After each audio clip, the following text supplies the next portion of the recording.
नहनु तस्सली अला रसूलिल करीम अम्मा बाद औज़ु बिल्लाहि मिनश शैतानिर रजीम। अज़ीज़ तलबा अस्सलाम वालेकुम। बेटा आज का जो हमारा काम है हमने पेपर प्रेजेंटेशन के हवाले से देखना है। मैं देख रहा हूँ कि आपको पेपर प्रेजेंटेशन के हवाले से काफ़ी इश्यूज आ रहे हैं, ठीक है। तो आज हम देखेंगे कि पेपर प्रेजेंट किस तरह करते हैं, पेपर बोर्ड के अंदर आपने लिखना किस तरीके से है, ठीक है। मेरे पास पेपर है जो सेकंड हाफ मैंने आपका लिया हुआ था, ठीक है। तो ये इसके अंदर जो क्वेश्चन है ये देखने हैं कि इनको सॉल्व किस तरह करना है। मैं अटैच कर दूंगा आपके वीडियो के ऊपर, ठीक है। और यहाँ पे भी मैंने 3 पेज ड्रा किए हुए हैं, पेज नंबर 1 है, पेज नंबर 2 है, पेज नंबर 3 है।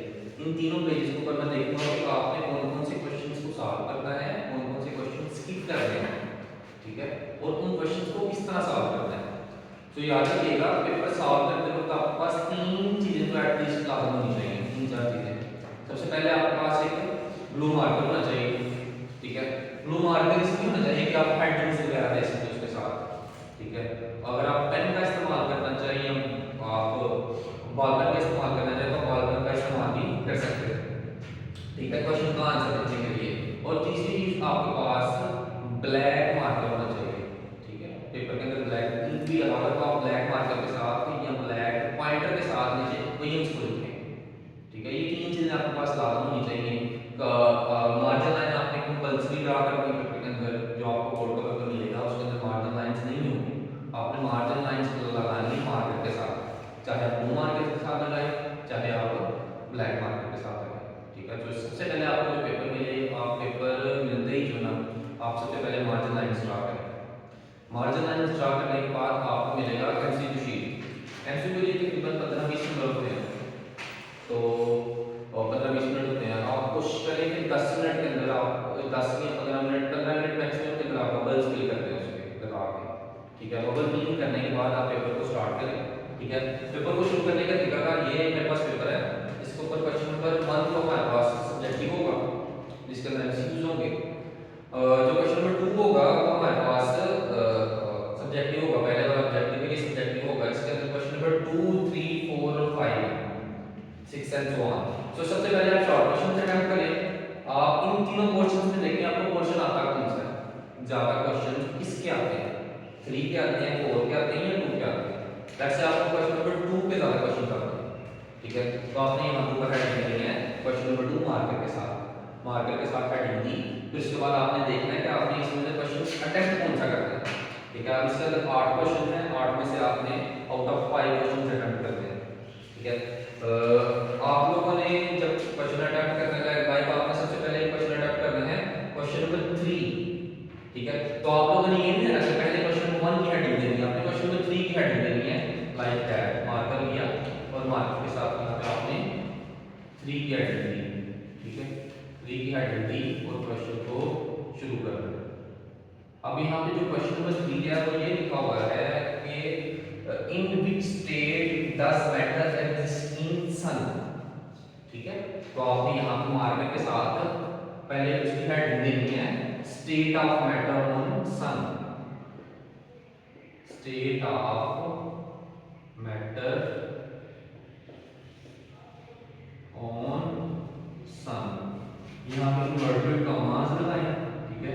और इसके नीचे एक स्केल के साथ लाइन ड्रा करें, ठीक है। और यहाँ से आप अपना आंसर लिखना शुरू करें। यहाँ से आंसर लिखें ऐसे जो आपका आंसर है, ठीक है। ऐसे आंसर लिख लिया लाइक आपका आंसर यहाँ पे कंप्लीट हो गया। आंसर लिखने के बाद आप फिर यहाँ से ये लगा दें एंडिंग लाइन, ठीक है। अब यहाँ से आपने क्वेश्चन अटेम्प्ट करना है, क्वेश्चन नंबर 1 अटेम्प्ट करना है, ठीक है। क्वेश्चन नंबर 1 है हमारे पास डिफाइन फिजिकल एंड एस्ट्रोकेमिस्ट्री। आपने यहाँ पे क्वेश्चन नंबर 1 की हेडिंग देनी है, क्वेश्चन नंबर 1 की हेडिंग दी, ठीक है। आपने यहाँ पे क्वेश्चन नंबर 1 की हेडिंग दी जो है हमारे पास फिजिकल केमिस्ट्री और उसका एस्ट्रोकेमिस्ट्री। आपने यहाँ पे लिखना है फिजिकल केमिस्ट्री, ठीक है। इन्वर्टेड कॉमास, नीचे लाइन और आगे आपने लिख देना है अपना आंसर, ठीक है। ये ब्लू के साथ आंसर लिखें, ठीक है। यहाँ पे आपने अपना आंसर लिख दिया। अगर आपको 2 पूछेगा तो आपने सिर्फ और सिर्फ डेफिनेशन करनी है। अगर आपको सिर्फ एक ही डेफिनेशन पूछेगा, यहाँ पे उसने फिजिकल तो आपने इसके नीचे स्कोप भी लिखना है, ठीक है। आप यहाँ पे इसका स्कोप भी मेंशन करें, स्कोप क्या है इसका, ठीक है। स्कोप मेंशन करके आप और आगे इसका स्कोप भी लिखें, ठीक है। नीचे आप एस्ट्रोकेमिस्ट्री है, एस्ट्रोकेमिस्ट्री लिख दें और आपको इसके भी 2 नंबर मिल जाएंगे। एक और चीज और रखिएगा, पेपर को सॉल्व करते वक्त आपने हमेशा वो वाले क्वेश्चन सॉल्व करने हैं जो बिल्कुल सीधे हैं, डेफिनेशंस वाले क्वेश्चन हैं। आपने उन क्वेश्चंस को सॉल्व नहीं करना जो कि रीजनिंग वाले हैं। यहाँ पे जैसे कि क्वेश्चन है, why does the energy of electron increase as we move from the first shell to the second shell. अगर ये वाला क्वेश्चन है, आपने इसको तब तक अटेम्प्ट नहीं करना जब तक आपको ये ना हो मुझे दूसरे वाले सवाल नहीं आते। आपने कोशिश यही करनी है कि जो सिंपल क्वेश्चन उनको अटेम्प्ट करें। ये वाले क्वेश्चन क्यों होते हैं कि ये वाले क्वेश्चन एग्जामिनर को पसंद आया तो नंबर मिल गए, अगर एग्जामिनर को पसंद ना आया तो वो एक भी दे सकता है, नंबर काट सकता है, ठीक है। तो आपने कोशिश ये करनी है जो रीजनिंग वाले क्वेश्चन है उनको अटेम्प्ट ना करें, ठीक है। आगे फर्दर प्रोसीड करें हैं। यहाँ पे सवाल आया हुआ है क्वेश्चन नंबर 4 है सैचुरेटेड सॉल्यूशन के हवाले से। आपने यहाँ 4 की हेडिंग दी, चाहे आप रोमन के अंदर दे दें चाहे आप इसको नॉर्मल क्वांटिटी के अंदर दे दें। यहाँ पे मैंने रोमन के अंदर दे दिया है। तो सवाल है हमारे पास saturated solution, saturated solution, saturated solution लिखा आपने यहाँ पर मार्कर के साथ हेडिंग दी, नीचे इसके लाइंस लगाई। लाइंस लगाने के बाद जनाब आपने इसका आंसर लिखा, आंसर लिखा जितने भी लाइंस का आंसर आता है इसका लाइन आंसर लिखने के बाद नीचे इसके लिखते हैं एग्जांपल। कोशिश करनी है कि जिस सवाल की एग्जांपल बनती हो एग्जांपल स्किप ना करें, एग्जांपल हर सवाल में जिसकी इक्वेशन बनती हो उसकी आप इक्वेशन दें, ठीक है। जैसे कि यहाँ पे हमारे पास है इसकी एग्जांपल देनी है, तो यहाँ पे आप इसकी छोटी सी एग्जांपल दें। एग्जांपल देने के बाद इसके नीचे आप इस क्वेश्चन को कंप्लीट करें।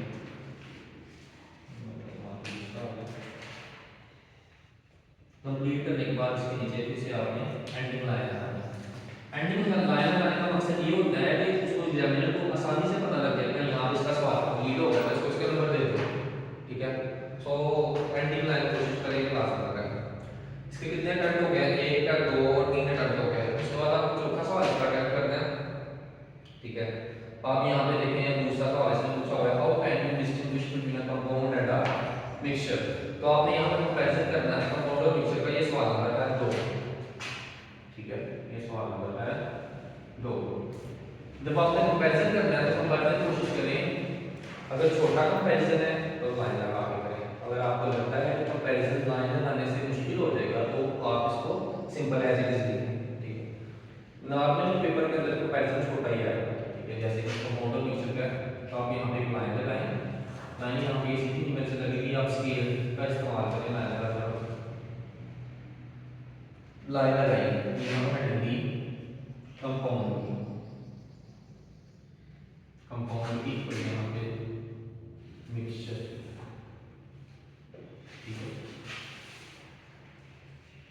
यहाँ पे कम से कम आवाज लगाने की जरूरत नहीं है, नीचे वाली लाइन से आप अपना आंसर लिखना शुरू करें।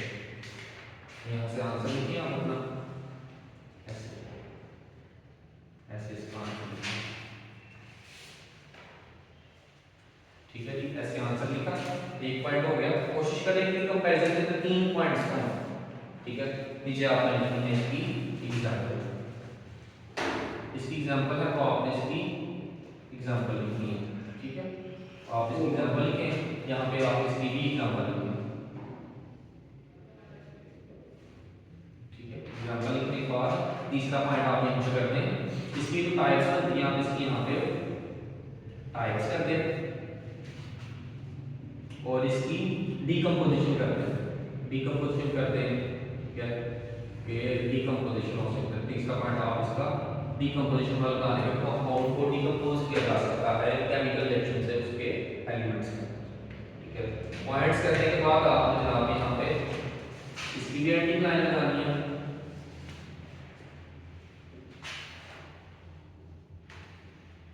ठीक है। एंडिंग लाइन लगाई तो क्वेश्चन को क्लोज करें। क्वेश्चन क्लोज करने के बाद हमारे 4 हो गए, हम इस तरह से 5वां अटेम्प्ट करते हैं, ठीक है। और यहाँ पे सवाल 5वां ही आसान सवाल है, छोटा सवाल है, आप इसको अटेम्प्ट करें। क्वेश्चन नंबर 5, ठीक है। और यहाँ पे हमारे पास सवाल है ये न्यूक्लियस की डिस्कवरी के हवाले से, तो आप यहाँ पे लिखें डिस्कवरी ऑफ न्यूक्लियस।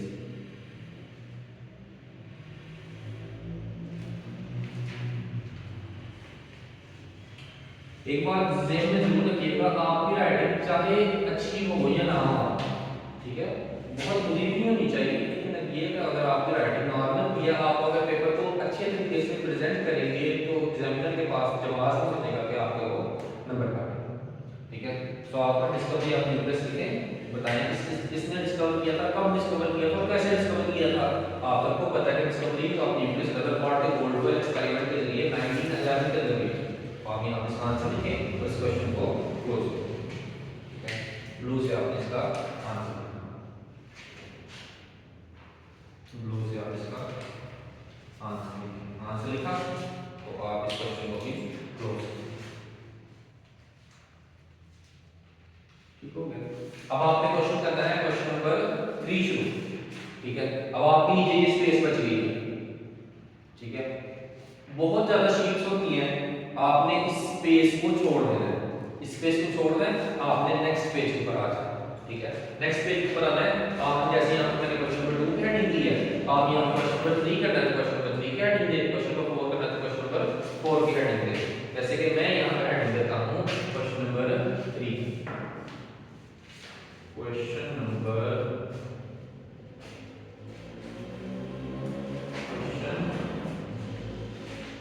3, ठीक है।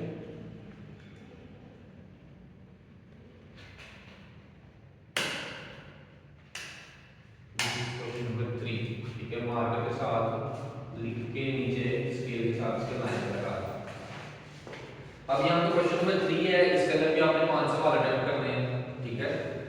तो बेटा आप भी बैठ जाओ, यहाँ पे बैठ जाओ, आप भी लेक्चर ले लो सर, ठीक है। इसके आपने 3-5 सवाल अटेम्प्ट करने हैं। इसका पहला सवाल आपने, मैंने वही बात बताई है कि आपने कोशिश करनी है कि क्वेश्चंस वो वाले अटेम्प्ट करते हैं जो क्वेश्चंस सीधे सीधे हों, आसान क्वेश्चन हो, ठीक है। रीजनिंग की तरफ नहीं जाना, जो रीजनिंग वाले क्वेश्चन है वो आपके नंबर कटवा सकते हैं, रीजनिंग क्वेश्चन को छोड़े और जो सीधे डेफिनेशन एग्जाम्पल्स पूछी है वो सवाल करवाते हैं।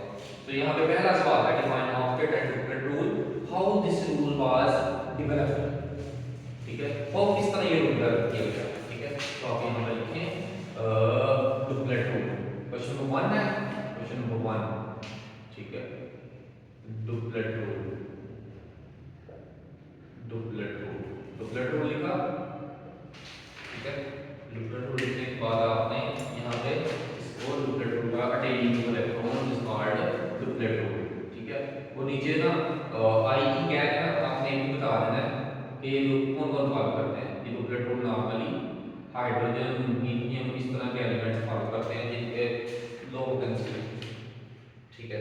और आगे आपने जाना है तो आपने देना है ऑक्टेट रूल का, ऑक्टेट रूल, ठीक है। इसके नीचे भी आपने ऐसे लाइन लगाई, कोशिश करें कि इसके नीचे लाइन लगाएं, और लाइन अगर लगानी है तो स्केल के साथ लगाएं, तो अगर लाइन को स्किप कर दें, ठीक है। और ये कमेंट पे करें, ठीक है, सबसे एंड पे पेपर ये जो लाइन से आप लिखी सीधा लें, लेकिन लाइन से एंड पे लगाएं, ठीक है। ऑक्टेट रूल लिखा, ऑक्टेट रूल लिखने के बाद उसकी कोई इलैबोरेशन है वो दी, ठीक है, और इसको भी क्लोज कर, ठीक हो गया। आगे इस सवाल का और हमें ये नहीं था कि how this rule was developed, ठीक है। एक नंबर का ये सवाल हो गया और एक नंबर का ये सवाल है development of rule, development of this rule, तो आपने बताना है कि रूल किस तरह डेवलप हुआ, ठीक है। आपने ये लिखा, इसकी डेवलपमेंट लिखी, ठीक है, और इसका भी जो आपने इसकी इलैबोरेशन है वो देखी, इलैबोरेशन दी। कोशिश करें कि जो शॉर्ट क्वेश्चन है ना मैक्सिमम 7 या 8 लाइन तक जाए, और मिनिमम 2 लाइन का हो, 2 लाइन का हो, 2-2.5 लाइन, और मैक्सिमम 7-8 लाइन 9 लाइन तक चला जाए, इससे ज्यादा ना करें। ये ना हो आप एक शॉर्ट क्वेश्चन पूरे 2 पेज लिख रहे हो, बिल्कुल नहीं लिखना, ठीक है। 7-8 लाइन से इनफ होंगी 2 नंबर के साथ, ठीक है। लिखा और इसको क्लोज किया एंडिंग लाइन के साथ, ठीक है। आगे चलें, इसका दूसरा सवाल है on which factors the metallic bond depends. ठीक है, ये भी आसान सवाल है। ठीक है, कौन से फैक्टर्स के ऊपर ये डिपेंड करती है। आपने यहाँ पे लिखना है सवाल नंबर 2 और आपने यहाँ पे लिखना है factor affecting strength of metallic bond. Metallic bond कौन कौन से फैक्टर्स हैं। ठीक है, आपने यहाँ पे इन्वर्टेड कॉमास लगाए।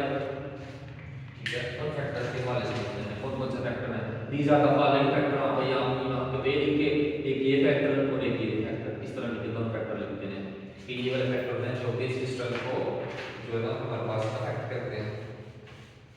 उसके बाद पूछा गया differentiate between polar and nonpolar YHF is a liquid HCl is a gas. ठीक है, हम वाली मालिक्यूल का 1.5 gram of water how can reduce molecular formula structure formula mole and molar mass. ठीक है, अब आसान सवालों की तरफ आए। यहाँ पे आसान सवाल है पोलर और नॉन पोलर वाला। ठीक है, आप यहाँ पे आए, यहाँ पे आप अगर 2-3 लाइन बच गई है तो कोशिश करेंगे 1-2 लाइन बचेगी नीचे छोड़ दें, अगले पेज के ऊपर आए। ठीक है, अगले पेज के ऊपर आए, सवाल है हमारा क्वेश्चन नंबर 3। ठीक है, क्वेश्चन नंबर 3 भी एक्चुअली ये 3। ठीक है, तो यहाँ पे आपने करना है पोलर और नॉन पोलर का यहाँ पर लाइन आए। ठीक है, आपने यहाँ पर लिखें पोलर कोवलेंट बॉन्ड।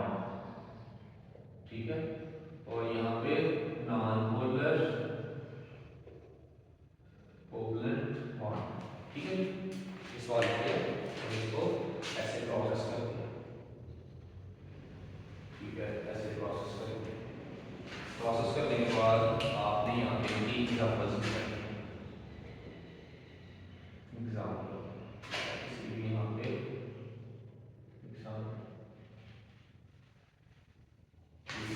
एग्जांपल लिखिए और इसको फर्दर प्रोसेस।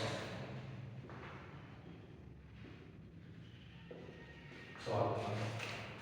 ठीक है, अगला सवाल है इसका YHF is a liquid while HCl is a gas. ठीक है, तो ये बिल्कुल छोटा सा है लेकिन रीजनिंग वाला क्वेश्चन है।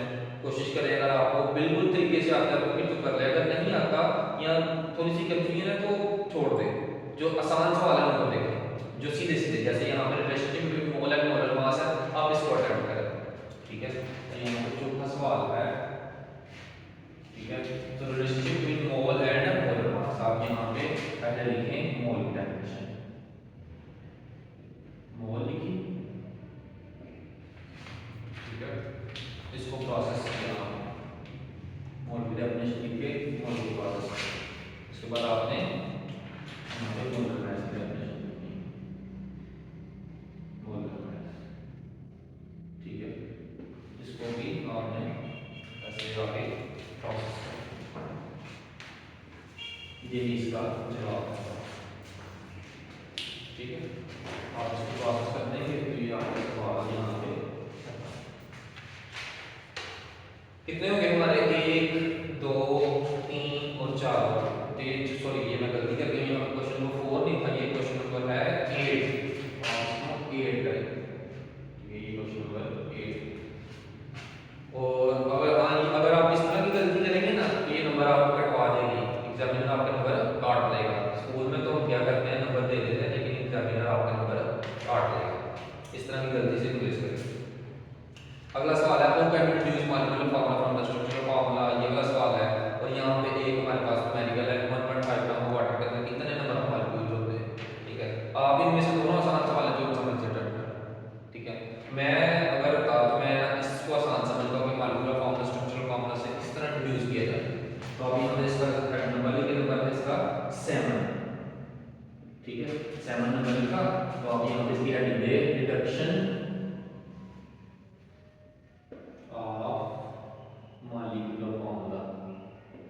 molecular formula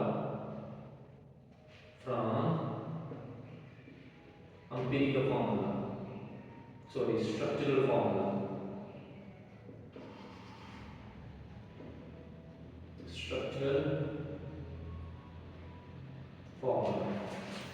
ठीक है, यहाँ पे इसको आगे और यहाँ पे इसके जो स्टेप्स हैं वो आप उन स्टेप्स को नोट करते हैं।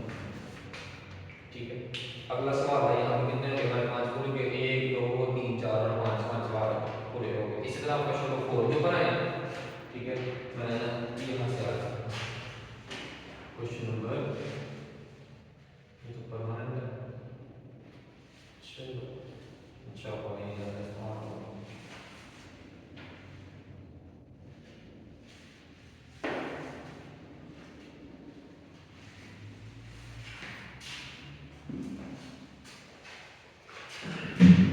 यहाँ पर जैसे क्वेश्चन नंबर 4 करता हूँ मैं, या आपने क्वेश्चन नंबर 4 के साथ क्वेश्चन नंबर 4, ठीक है। इसका सवाल है सिस्टम और सराउंडिंग का डिफरेंस है, रोल ऑफ ग्लाइकोजन है हमारे पास, रिएक्टेड और प्रोडक्ट का है, ठीक है। और आप यहाँ पे देखें डायनामिक इक्विलिब्रियम स्टैटिक से किस तरह डिफरेंस आप ये वाला करें, ठीक है, एंथैल्पी और एंथैल्पी चेंज, जो सीधे सीधे क्वेश्चन आप इंपॉर्टेंट करें। जैसे कि सबसे पहले है सवाल हमारे पास सिस्टम और सराउंडिंग का, पहला सवाल है, आप यहाँ पे लिखें सिस्टम, ठीक है। चूंकि ये सवाल बिल्कुल छोटा सा सिस्टम का आंसर है, तो आप सिस्टम और सराउंडिंग दोनों को इकट्ठा लिख सकते हैं, सिस्टम एंड सराउंडिंग, ठीक है। सिस्टम और सराउंडिंग लिखा और आपने इसको प्रोसेस कर दिया। प्रोसेस करने के बाद आपने यहाँ पे एंडिंग लाइन लगाई, एग्जांपल देने के बाद यहाँ पे आपने एग्जांपल भी इसकी देनी है, डेफिनेशन लिख के ना, तो आपने इसकी एग्जांपल दी, इसको प्रोसेस कर दिया। दूसरा सवाल आप यहाँ पे रिएक्टेड और प्रोडक्ट का डिफरेंस करना है, ठीक है।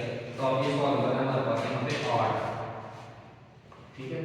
और आप यहाँ पे लिखें रिएक्टेड और प्रोडक्ट का डिफरेंस है, तो आप यहाँ पे लिखें लाइन लगाएं, ठीक है, लाइन लगाई आपने यहाँ पे, ठीक है। और इसका डिफरेंस कर दिया, यहाँ पे आप लिखे हैं रिएक्टेंट, ठीक है। यहाँ पे आप लिखें प्रोडक्ट, ठीक है।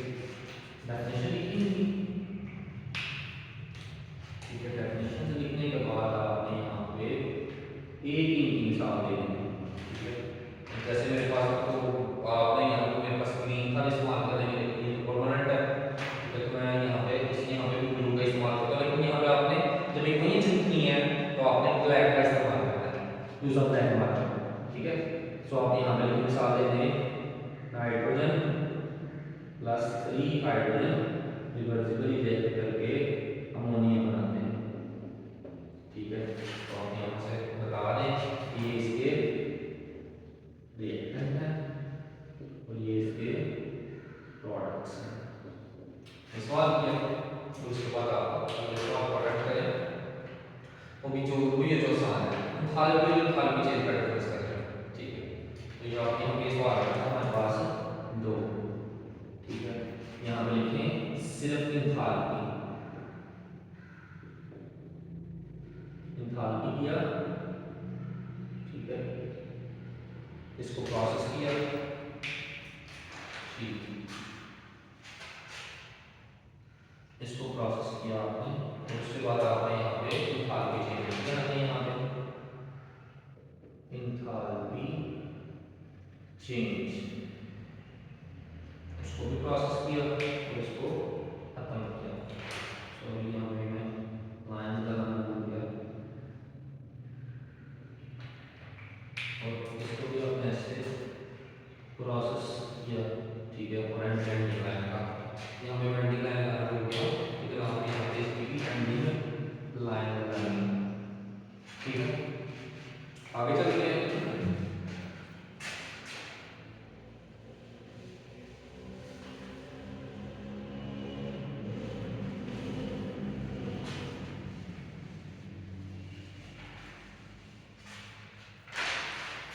कितने सवाल हो गए इसके, 1 2 3 सवाल हो गए, ठीक है। चौथा देखते हैं, रोल ऑफ ग्लाइकोजन कर देते हैं यहाँ पे, ठीक है। तो यहाँ पे हम करेंगे question number 3, 1 2 3 role of glycogen, role of glycogen, role of glycogen, हमने ग्लाइकोजन का जो रोल है उसको लिखना है यहाँ पे, उसको प्रोसेस किया, ठीक है। और यहाँ पे इसकी एंडिंग लाइन है, खत्म किया इसको ऐसे। पांचवा सवाल आपने करना है स्टैटिक और डायनामिक का डिफरेंस करना है,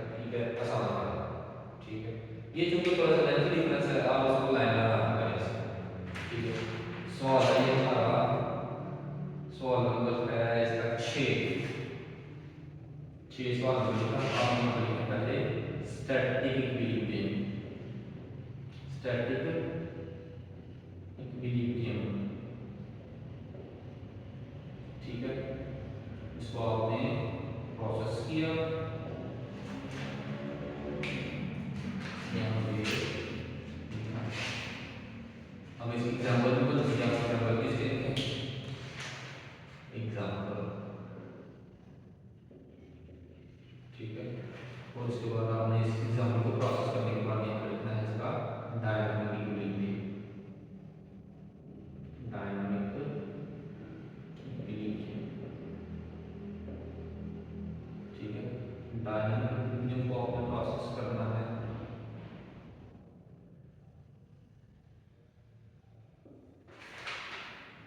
ठीक है। आप यहाँ पे डायनामिक इक्विलिब्रियम को प्रोसेस करें, इसकी जो एग्जांपल है एग्जांपल लिखते हैं उसको भी खत्म करें, एग्जांपल लिख के इसको भी आपने एंड वगैरह लगा के खत्म करें। तो हमारे कितने हुए, 1 2 3 4 5, इसके भी 5 करोगे, ठीक है। No need to write extra question नहीं लिखने, ठीक है। और अगर आपको लग रहा है कि आपको एक्स्ट्रा क्वेश्चन लिखना है तो आप वो वाला क्वेश्चन लिखें, एक्स्ट्रा क्वेश्चन लिखें कि जो थोड़ा सा कच्चा पक्का हो, जो पक्के क्वेश्चन है वो पहले लिखें, क्योंकि कभी बार ये होता है कि एग्जामिनर पहले 5 के नंबर काउंट करता है, ठीक है, पहले 5 का नंबर काउंट करता है, और जो एक्स्ट्रा क्वेश्चन लाइक आपने यहाँ पे तीसरा सवाल है उसका 1 नंबर दिया है और छठे सवाल में आपको 2 नंबर मिल गए, तो ऐसा नहीं होगा कि आपको 10 नंबर मिल जाए पूरे, बल्कि वो आपको 9 नंबर ही देगा, एक काट लेगा, पहले 5 के ही काउंट होगा, ठीक है। ये यहाँ पे आपका शॉर्ट क्वेश्चन अटेम्प्ट हो गया। शॉर्ट क्वेश्चन अटेम्प्ट करने के बाद आपको क्वेश्चन भी करना है, ठीक है। यहाँ आप इसको भी अरेंज करें,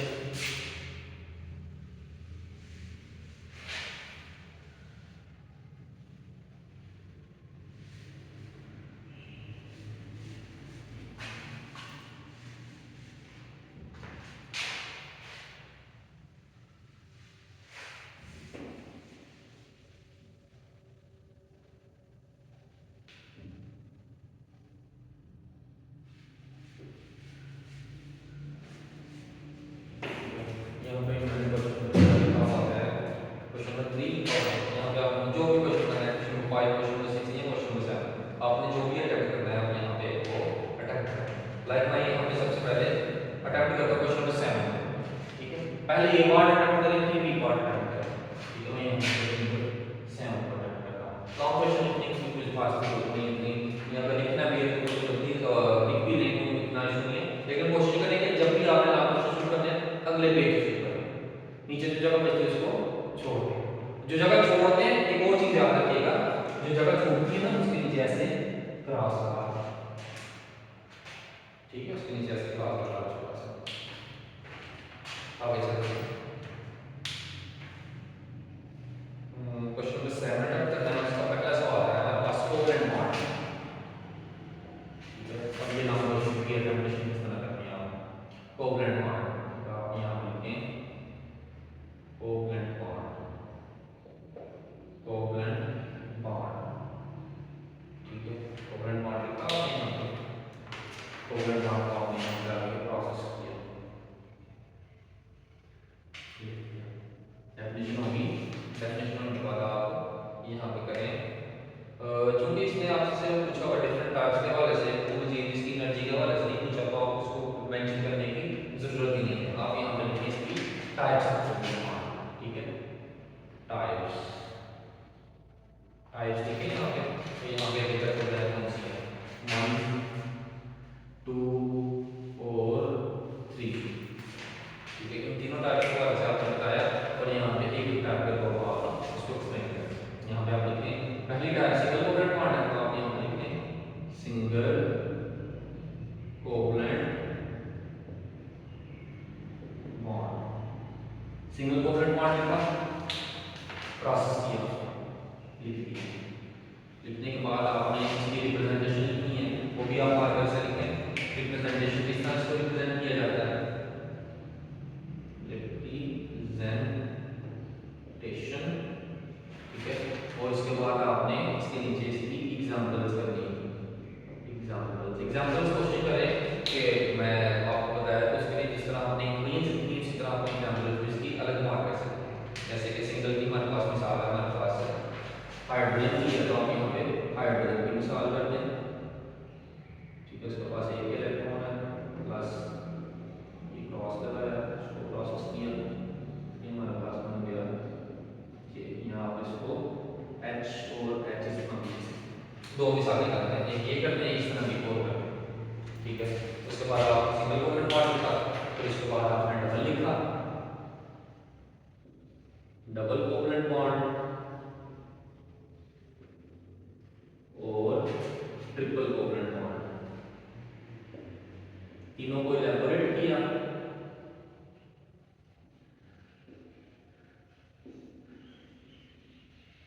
ट्रिपल कोवलेंट बॉन्ड, ठीक है, और एंड पे खत्म करने के बाद आपने इसकी एंडिंग लगाना। इसका जो बी पार्ट है, सॉरी यहाँ इसका ए पार्ट भी हमने मेंशन करना है और पार्ट करें।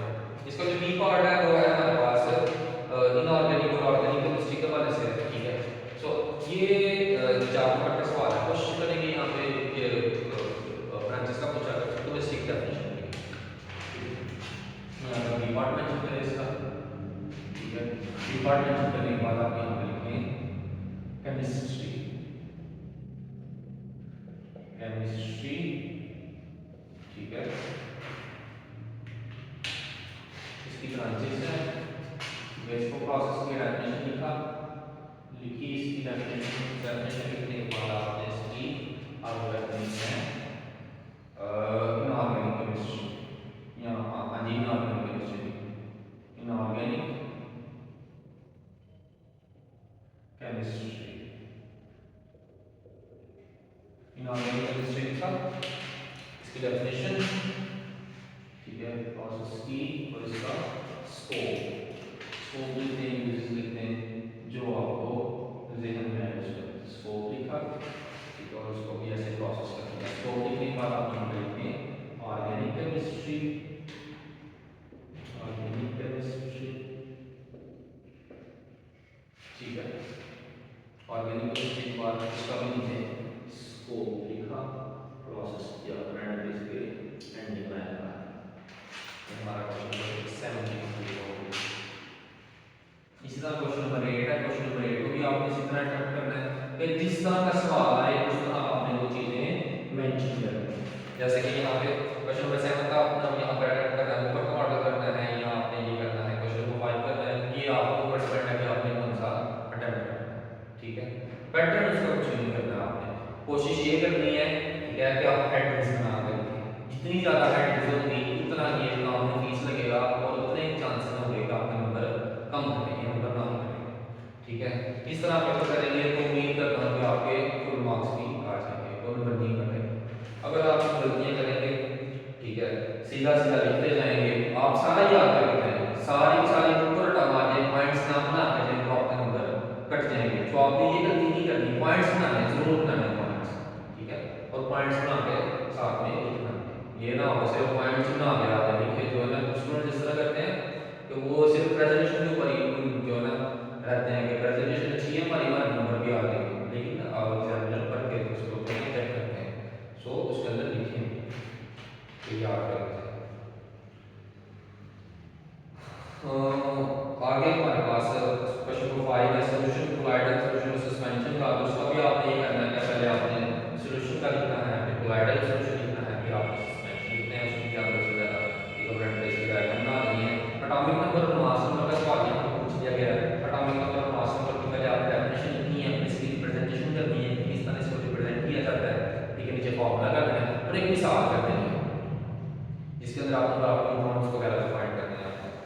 ठीक है, इस तरह करके इस सवाल को भी आपने ये बेटा पेपर पैटर्न इस तरह से पेपर को सॉल्व करते हैं। ठीक है, ये बिल्कुल आसान सा पेपर पैटर्न है, आप इसको इस तरह सॉल्व करें तो जो है ना बहुत अच्छा होगा। अगर आप इससे थोड़ी सी गलतियां करेंगे तो चांसेस है कि आपके नंबर काटे जाए। ठीक है, उम्मीद करता हूँ आपको समझ आ गई होगी। ठीक है, फी अमान अल्लाह, अल्लाह हाफिज़।